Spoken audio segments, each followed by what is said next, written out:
Hi hello viewers, welcome to my channel Sama foods. ನಾನಿವತ್ತು ತುಂಬ ಸಿಂಪಲ್ಲಾಗಿ ಮತ್ತು ಈಸಿಯಾಗಿ ದೂದ್ ಪೇಡ ಹೇಗೆ ಮಾಡೋದು ಅಂತ ಶೇರ್ ಮಾಡ್ತಾ ಇದ್ದೀನಿ. ಜೊತೆಗೆ ಈ ದೂದ್ ಪೇಡ ಮಾಡೋದಕ್ಕೆ ಅಚ್ಚು ಬೇಡ, ಅಂದರೆ ಡಿಸೈನ್ ಮಾಡೋಕ್ಕೆ ಬಳಸ್ತಾರಲ್ಲ ಬೇಕ್ರಿಗಳಲ್ಲಿ, ಅದು ಯಾವುದೂ ಬೇಡ. ತುಂಬ ಸಿಂಪಲ್ಲಾಗಿ ಮನೆಯಲ್ಲೇ ಇರೋಂಥ ಸಾಮಗ್ರಿಯಿಂದ ಬ್ಯೂಟಿಫುಲ್ಲಾಗಿ ಈ ಪೇಡಗೆ ಡಿಸೈನ್ ಮಾಡಿದ್ದೀನಿ. ವಿಡಿಯೋನ ಪೂರ್ತಿಯಾಗಿ ನೋಡಿ, ತುಂಬ ಇಷ್ಟ ಆಗುತ್ತೆ ನಿಮಗೆಲ್ಲ. ಈ ದೂದ್ ಪೇಡ ಮಾಡಲಿಕ್ಕೆ ಮೊದಲಿಗೆ ನಾನು ಒಂದು ಬಾಣಲೆನ ಇಟ್ಕೊಂಡು ಅದಕ್ಕೆ 3 ಸ್ಪೂನ್ ಆಗುವಷ್ಟು ತುಪ್ಪನ ಸೇರಿಸ್ತಾ ಇದ್ದೀನಿ. ನಾನಿಲ್ಲಿ ಜವಾರಿ ತುಪ್ಪನ ತಗೊಂಡಿದ್ದೀನಿ. ತುಪ್ಪ ಕರಗಿದ ನಂತರ 2 ಕಪ್ ಆಗುವಷ್ಟು ಹಾಲಿನ ಪುಡಿನ ಸೇರಿಸ್ತಾ ಇದ್ದೀನಿ. ನೀವು ಯಾವುದೇ ಬ್ರ್ಯಾಂಡ್ನ ಹಾಲಿನ ಪುಡಿನಾದರೂ ಬಳಸ್ಬೋದು. ನಾನಿಲ್ಲಿ ನಂದಿನಿ ಬ್ರ್ಯಾಂಡ್ದು ತಗೊಂಡಿದ್ದೀನಿ. ದೂದ್ ಪೇಡನ ಪೂರ್ತಿ ಹಾಲಲ್ಲಿ ಮಾಡ್ತಾರೆ, ಬಟ್ ಪೂರ್ತಿ ಹಾಲಲ್ಲಿ ಮಾಡಿದ್ರೆ ಅವರ್ಗಟ್ಟಲೆ ನಾವು ಅದನ್ನು ತಿರುಗಿಸ್ತಾ ಇರಬೇಕು. 2 ಲೀಟರ್ ಹಾಲು ಹಾಕಿದ್ರೂ ಕೂಡ ಒಂದು 10 ಪೀಸ್ ಪೇಡ ಬರೋದಿಲ್ಲ. ಬೇಕ್ರಿಗಳಲ್ಲೂ ಕೂಡ ದೂದ್ ಪೇಡ ಮಾಡೋದಕ್ಕೆ ಮಿಲ್ಕ್ ಪೌಡರ್ನ ಬಳಸ್ತಾರೆ, ಯಾಕಂದರೆ ಇದು ತುಂಬ ಈಸಿ ಆಗುತ್ತೆ. ಈ ಮಿಲ್ಕ್ ಪೌಡರ್ನ ಹಾಗೆ ಬಳಸಬೇಡಿ, ಹಸಿ ಹಾಲಿನ ವಾಸನೆ ಹಾಗೆ ಉಳ್ಕೊಂಬಿಡುತ್ತೆ, ಚೆನ್ನಾಗಿರೋದಿಲ್ಲ.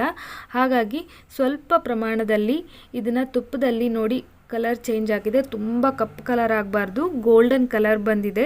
ಈ ಥರ ನಾವು ಇದನ್ನು ಫ್ರೈ ಮಾಡಿಕೊಂಡ್ರೆ ಹಸಿ ವಾಸನೆ ಇರೋದಿಲ್ಲ ಮತ್ತು ಮಿಲ್ಕ್ ಪೌಡರಿಂದ ಮಾಡಿರೋದು ಅಂತ ಗೊತ್ತೇ ಆಗೋದಿಲ್ಲ. ಈ ಥರ ತುಪ್ಪದಲ್ಲಿ ಚೆನ್ನಾಗಿ ಹಾಲಿನ ಪುಡಿನ ಲೋ ಫ್ಲೇಮಲ್ಲಿ ಹುರಿದಿದ್ದಾದ ನಂತರ ನಾನು ಯಾವ ಕಪ್ಪಲ್ಲಿ 2 ಕಪ್ಪಷ್ಟು ಹಾಲಿನ ಪುಡಿನ ಸೇರಿಸಿದ್ನೋ ಅದೇ ಕಪ್ಪಲ್ಲಿ 2 ಕಪ್ ಆಗುವಷ್ಟು ಹಾಲನ್ನು ಸೇರಿಸ್ತಾ ಇದ್ದೀನಿ. ಹಾಲು ಸೇರಿಸಿ ಚೆನ್ನಾಗಿ ಮಿಕ್ಸ್ ಮಾಡಬೇಕು. ಈ ಹಾಲು ಸೇರಿಸಿದ ನಂತರ ಒಂದು 20 ರಿಂದ 25 ನಿಮಿಷ ಲೋ ಟು ಮೀಡಿಯಮ್ ಫ್ಲೇಮಲ್ಲಿ ಕೈ ಬಿಡ್ದಂಗೆ ಮಿಕ್ಸ್ ಮಾಡ್ತಾನೇ ಹೋಗಬೇಕು.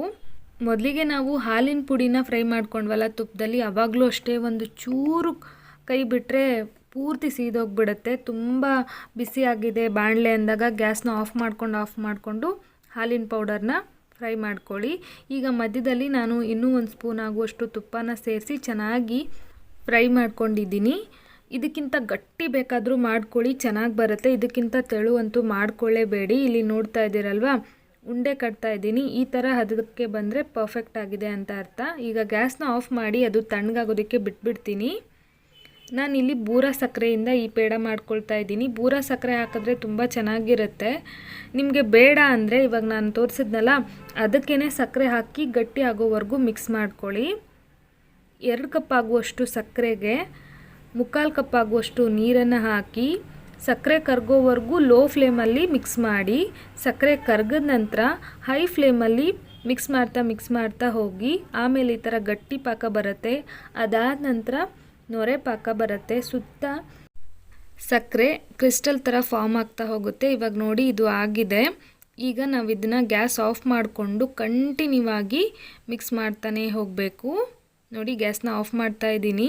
ಈಗ ಕೈ ಬಿಡಬಾರ್ದು, ಮಿಕ್ಸ್ ಮಾಡ್ತಾನೇ ಹೋಗಬೇಕು. ನೋಡ್ತಾ ಇದ್ದಂತೆ ಸಕ್ಕರೆ ಫುಲ್ಲು ಬೆಳ್ಳಗಾಗುತ್ತೆ, ಆಮೇಲೆ ಗಟ್ಟಿ ಆಗಿಬಿಡುತ್ತೆ.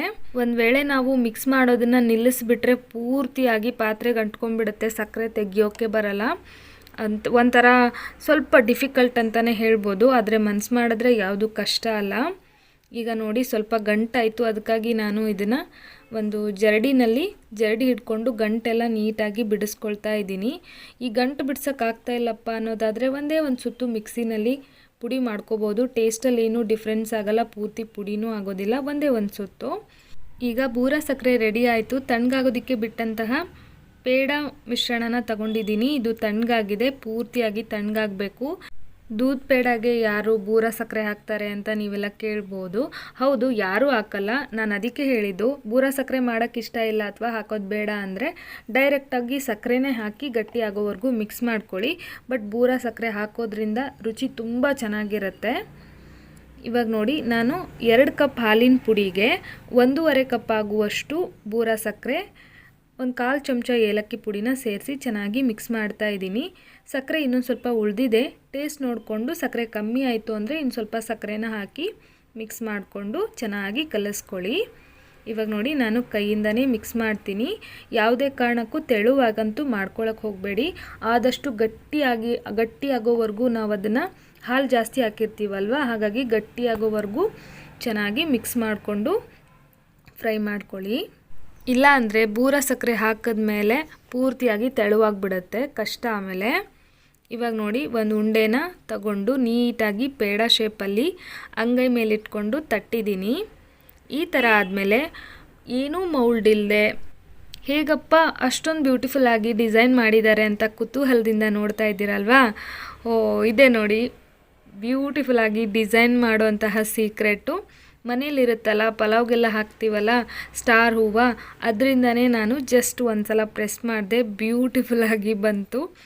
ತುಂಬ ಈಸಿ, ಯಾರು ಬೇಕಾದರೂ ಮಾಡ್ಬೋದು. ಈ ಟ್ರಿಕ್ನ ನೀವು ಬೇರೆ ಬೇರೆ ಸಿಹಿ ಮಾಡಬೇಕಾದ್ರೆ ಉಪಯೋಗಿಸ್ಬೋದು. ಇದೇ ಥರ ನಾನು ಆ ಸ್ಟಾರ್ ಹೂವನ್ನು ಇಟ್ಕೊಂಡು ಎಲ್ಲ ಪೇಡಗಳನ್ನು ಮಾಡಿ ತಗೊಳ್ತೀನಿ. ತುಂಬಾ ಬ್ಯೂಟಿಫುಲ್ಲಾಗಿ ಬರುತ್ತೆ. ಪೇಡ ಟೇಸ್ಟ್ ಕೂಡ ತುಂಬ ಚೆನ್ನಾಗಿರುತ್ತೆ. ಒಂದು ಪೇಡನ ಮುರಿದು ಸಹ ತೋರಿಸ್ತೀನಿ ಇವಾಗ, ಎಷ್ಟು ಮೃದುವಾಗಿ ಅಂಗಡಿಗಳಲ್ಲಿ ಸಿಗೋ ಥರ ಬಂದಿದೆ ಅಂತ. ತುಂಬಾ ಬ್ಯೂಟಿಫುಲ್ಲಾಗಿ ಕೂಡ ಕಾಣಿಸ್ತಾ ಇತ್ತು. ಈ ಟ್ರಿಕ್ನ ನೀವೆಲ್ಲೂ ನೋಡಿರಲ್ಲ ಕೇಳಿರಲ್ಲ ಅಂದ್ಕೊಳ್ತೀನಿ. ಇಷ್ಟ ಆಯಿತು ಅಂತ ಭಾವಿಸ್ತಾ ಮುಂದಿನ ವಿಡಿಯೋದಲ್ಲಿ ಸಿಗ್ತೀನಿ. Bye friends, thank you.